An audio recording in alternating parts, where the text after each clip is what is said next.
My girlfriend filed a restraining order, claiming I was emotionally abusive for questioning her spending. I didn't fight it, just closed all the accounts and canceled the lease I was guaranteeing. Her lawyer called 72 hours later, pleading to negotiate. I'm 31, male, and was served a restraining order on a Thursday afternoon at my workplace. The front desk called me down, sounding uneasy. A process server handed me the documents with practiced indifference. My girlfriend, Lila, 28, of 3 years, had filed an emergency protective order, alleging emotional and financial abuse. Her proof? Text messages where I asked why she spent $1,800 at a high-end store after claiming she was broke, and an email where I suggested we set a budget. I read it in the lobby. Her claim was that my text, "Hey, didn't you say you couldn't cover your car payment?" after spotting her with new designer boots, was controlling and emotionally manipulative. Her statement was wild.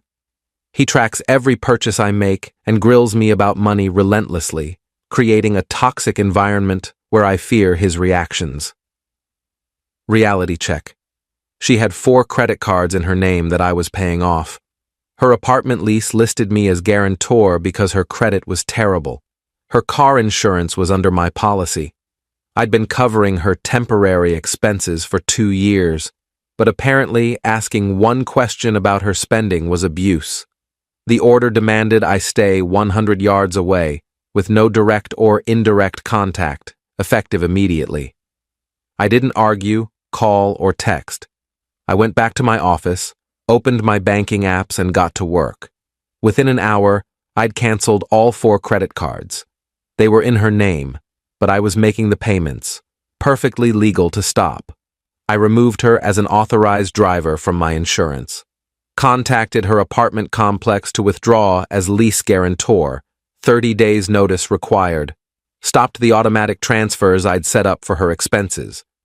Changed my Netflix, Hulu, Amazon Prime, and Paramount Plus passwords. Removed her phone from my family plan, effective next billing cycle. The apartment situation was notable. I wasn't a tenant, just the guarantor. The property manager, Carla, was surprisingly cooperative.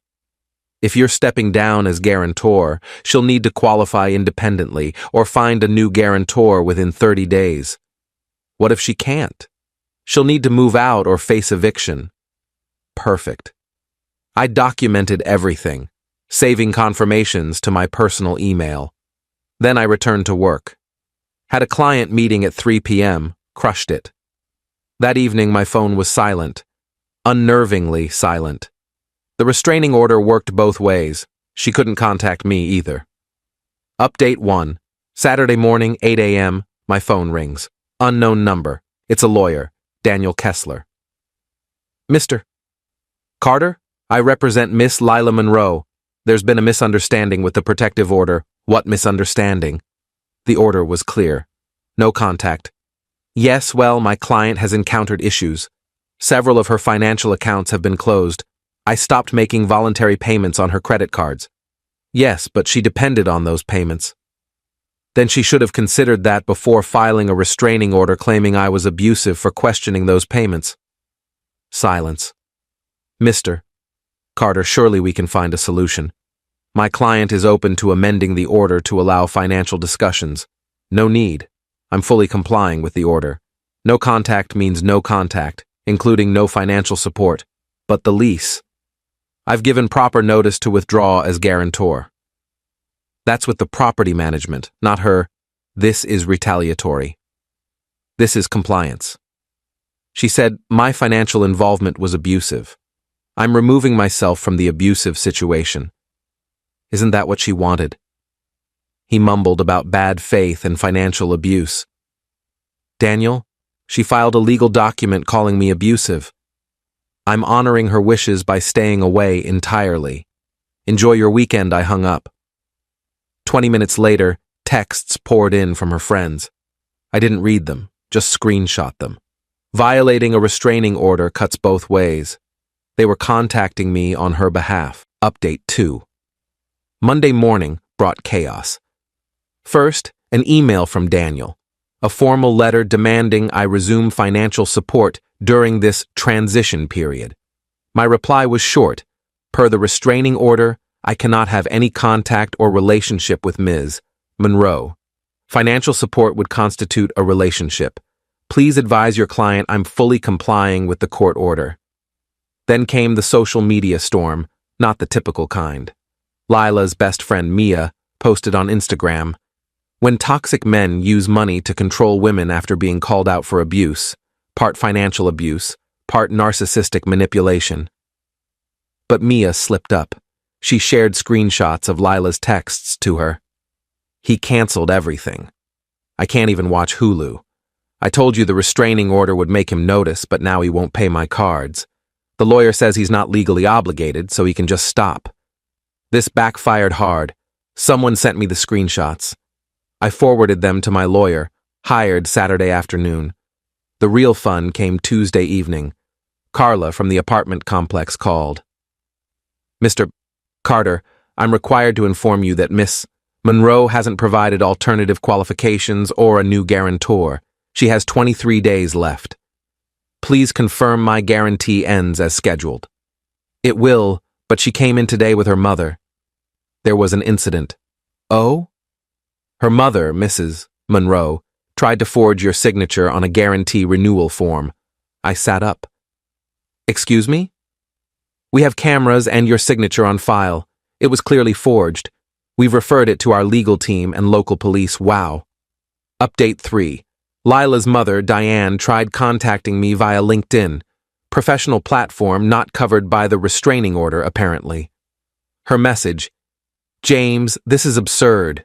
You and Lila had a minor disagreement and now you're ruining her life. Step up and fix this." I didn't reply, just screenshot it. My lawyer, Robert, different from any past stories, was thrilled. She filed a baseless restraining order. Her own texts prove it. Her mother attempted forgery. They're harassing you through third parties. We could countersue. Let's hold off. I want to see where this goes. Wednesday brought more escalation. Lila's car was repossessed. Not my doing. She hadn't made a payment in 4 months. She'd been using my money for car payments on other purchases. Without my transfers, she couldn't even make a partial payment to halt the repossession.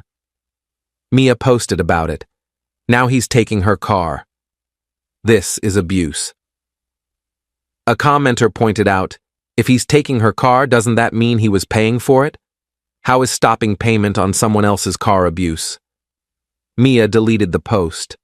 Thursday, Lila's credit cards started declining. She'd maxed them out in 3 days of panic shopping, assuming I'd cave and pay them off like always. Daniel called again. "Mr. Carter, my client is willing to drop the restraining order." "I don't consent to that." "What?" "The order protects her, right?" "I don't want her to feel unsafe. It should stay in place. But you could agree to mutual dissolution." "Nah, I'm good." "I've adjusted to comply with the order. No need to change now. She'll be evicted." "That's unfortunate, but I can't be involved in her housing." That would violate the order he hung up on me. Update 4. The forgery charge became official. Diane Monroe was arrested at her Pilates class. Per the police report, public record, she'd tried forging my signature on multiple documents, not just the lease guarantee. She also attempted to add herself to my car insurance as Lila's guardian, Lila's 28, and tried opening a credit card in my name. That last one upgraded the charges to identity theft. Lila claimed she knew nothing of her mother's actions, but subpoenaed texts showed otherwise. "Mom, just sign it. He won't notice. His signature's simple. I've seen it tons of times. If you do the insurance, I can get my car back." Daniel withdrew as her lawyer, being linked to identity theft discussions, crossed an ethical line. Her new lawyer, some sketchy guy named Tom, sent a demand letter for emergency support, citing dire circumstances. Robert's response was gold. Our client notes that requesting financial support from someone Ms. Monroe claims is abusive would endanger her. We cannot in good faith facilitate such a risky situation. Meanwhile, I was thriving. Started a baking class with the money I wasn't spending on Lila. Posted a few Instagram pics. Nothing petty, just me making sourdough. Lila's friend Sophie messaged me. You're letting her be homeless over a dumb fight? I replied, I'm respecting her need for protection from my alleged abuse. Would you rather I violate a restraining order? She blocked me. Update 5. Things got bizarre and hilarious. Lila launched a crowdfunding campaign. Help a DV survivor escape financial abuse. Her story was gripping. Evil ex-boyfriend cut her off after she stood up to his abuse, needing funds for housing, a car, and essentials. She raised $73 in 3 days. Then someone, not me, posted her social media history in the comments. Designer purses, lavish dinners, spa weekends, all from the past year with captions like, grateful for a man who treats me right, and when he surprises you with Gucci. The campaign was shut down for fraud. The best part? Her dad, Richard Monroe, divorced from Diane for a decade, contacted me. James, it's Richard, Lila's father. I heard about the situation. Mr. Monroe, I can't discuss. I'm not calling about that. I'm apologizing. I know my daughter. I went through this with her mother. The restraining order, false accusations, financial manipulation. It's like deja vu. Diane had pulled the same stunts during their divorce. False abuse claims, trying to get him arrested, forging his signature on loans. You're doing the right thing. Don't give in. They'll escalate until they see you won't budge, then move on to the next target. He was right about the escalation. Update 6. Eviction day was nearing. Lila was desperate and did something unexpected. She called my mother. My mom, Maria, is a gem but takes no nonsense. Per her, the conversation went, Lila, Mrs. Carter, James won't talk to me. Because you have a restraining order against him. It was a misunderstanding. You filed legal documents saying my son's abusive. I didn't mean it. Then you lied under oath. I know. He was being controlling by paying all your bills? Lila hung up. My mom called me laughing. That girl's something else. You dodged a missile, mijo. But Lila kept going. Day 24, she showed up at my office. Security stopped her at the entrance. I'd warned them about the restraining order. She caused a scene, sobbing about how I was ruining her life and just wanted to talk. Security called the police. She was arrested for violating her own restraining order. The irony, she spent a night in jail. Diane bailed her out and promptly held a press conference. Seriously, outside the courthouse. 3 reporters showed up, likely expecting a slow news day. Diane ranted about financial abuse in relationships and men using money to control women. A reporter asked, Ma'am, aren't you under indictment for identity theft and forgery? That's irrelevant. You allegedly forged this man's signature to steal money. How's that different from financial abuse? I was protecting my daughter by committing fraud. The press conference ended fast. The footage didn't air but was posted online, going mildly viral in legal circles as how not to handle PR during a criminal case. Carla called with an update. Miss, Monroe was formally evicted this morning. She has 48 hours to vacate. Did she find new housing? She applied to several places. All rejected her after credit and background checks. The arrest didn't help. I felt a brief pang of sympathy, then recalled her restraining order accusations, and it faded. Final update. The conclusion was almost underwhelming. Lila moved in with Diane, who's out on bail, in a cramped 1-bedroom apartment in a rough neighborhood, a big step down from the upscale place I'd guaranteed. The restraining order remains active. Lila tried to have it dismissed, but the judge, noting her violation, kept it in place for both parties' protection. Tom, her new lawyer, made a final plea. Mr. Carter, Miss Monroe will sign a document admitting the abuse claims were exaggerated if you provide 6 months of financial support for her rehabilitation. Rehabilitation from what? Financial adjustment distress. You made that up. She's suffering. From consequences. This is cruel.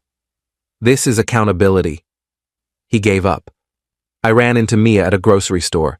She tried to dodge into the produce aisle, but we locked eyes. How's Lila? I asked, genuinely curious. Mia looked uneasy. She's working retail, living with her mom. Good for her. She really cared about you. She got scared when you questioned her spending, scared enough to file false abuse claims? That was Diane's idea. She said it'd make you see how serious Lila was about needing space. Space for my questions, not my money. Mia cringed. Yeah, it sounds bad when you say it like that. How else would you say it? She had no answer. Later, I heard through mutual friends that Diane pleaded guilty to forgery, getting probation and community service. Lila's credit score tanked to 420. She's working at a retail store, living with Diane, and dating a new guy. She's already asking for financial help. The restraining order lasts another 9 months. Richard contacted me again. Heard you stood firm. Good job. She's already on to the next guy, Greg or something. Poor guy doesn't know what's coming.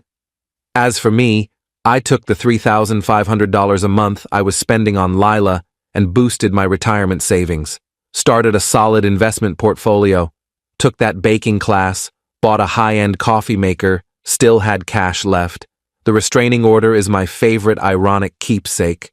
She filed it to manipulate me into compliance, but it gave me the perfect reason to cut her off entirely. No guilt, no arguments, no slow fade. Just an instant, court-ordered break. Her own tactic became my liberation. To anyone in a similar spot, when someone reveals their true self, especially through legal documents, believe them. Don't try to shield them from consequences. Don't feel bad for protecting yourself. If someone threatens a restraining order to control you, call their bluff. Comply fully, completely, totally. They want distance? Give them the whole galaxy. Sometimes the best way to counter manipulation isn't fighting. It's enthusiastic compliance that exposes their real motives. Lila wanted me gone, but my money to stay. The restraining order made that legally impossible. She outplayed herself with paperwork. Cool, cool. P.S.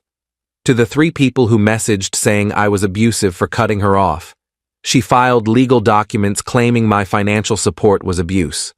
I agreed and stopped it. If that's abuse, I'm confused about what she wanted. P.S. Yes, it's all legal. No, stopping voluntary payments isn't against the law. No, refusing to be someone's bank isn't abuse. Deal with it.